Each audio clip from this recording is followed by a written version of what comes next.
Au titre du ministère de la Construction, du Logement, de l'Urbanisme et en liaison avec les ministères concernés, le Conseil a adopté une série de communications et je vais vous en donner les détails. La première est relative à l'effondrement de 2 immeubles à Abidjan.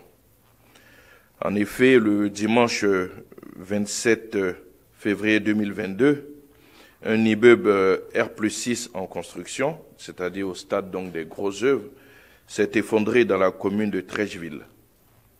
Le bilan de cet effondrement, malheureusement, s'établit à ce jour à 7 décès, 20 blessés et des dégâts matériels, notamment les bâtiments voisins qui ont été endommagés lors de l'effondrement et qui a rendu donc certains de ces bâtiments totalement inhabitables. Également, le lundi 7 mars 2022, un immeuble R+4 en exploitation, c'est-à-dire habité, s'est effondré dans la commune de Cocody-en-Green, 9e tranche.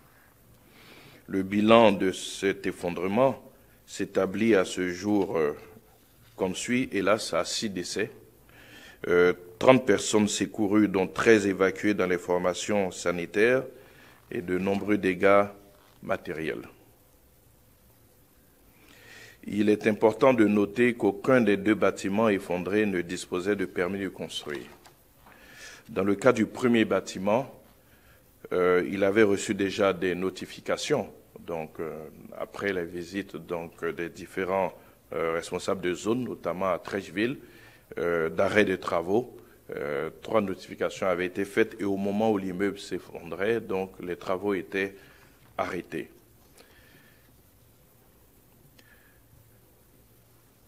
Il faut noter qu'en dépit du dispositif législatif et réglementaire en vigueur et des campagnes récurrentes de sensibilisation qui sont menées, le phénomène des effondrements d'immeubles persiste en raison de la violation constante des normes de construction et d'urbanisme mises en place pour garantir la qualité des bâtiments, la sécurité des utilisateurs et la protection de l'environnement.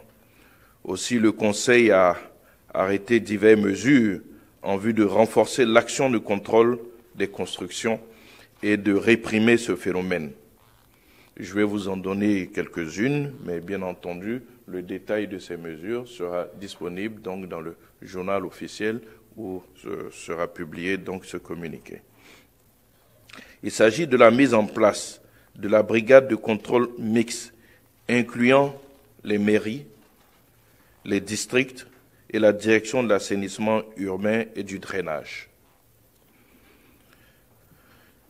Il s'agit également de l'opérationnalisation du certificat de conformité qui lui-même est assujetti à l'attestation de bonne exécution délivrée par un ingénieur conseiller.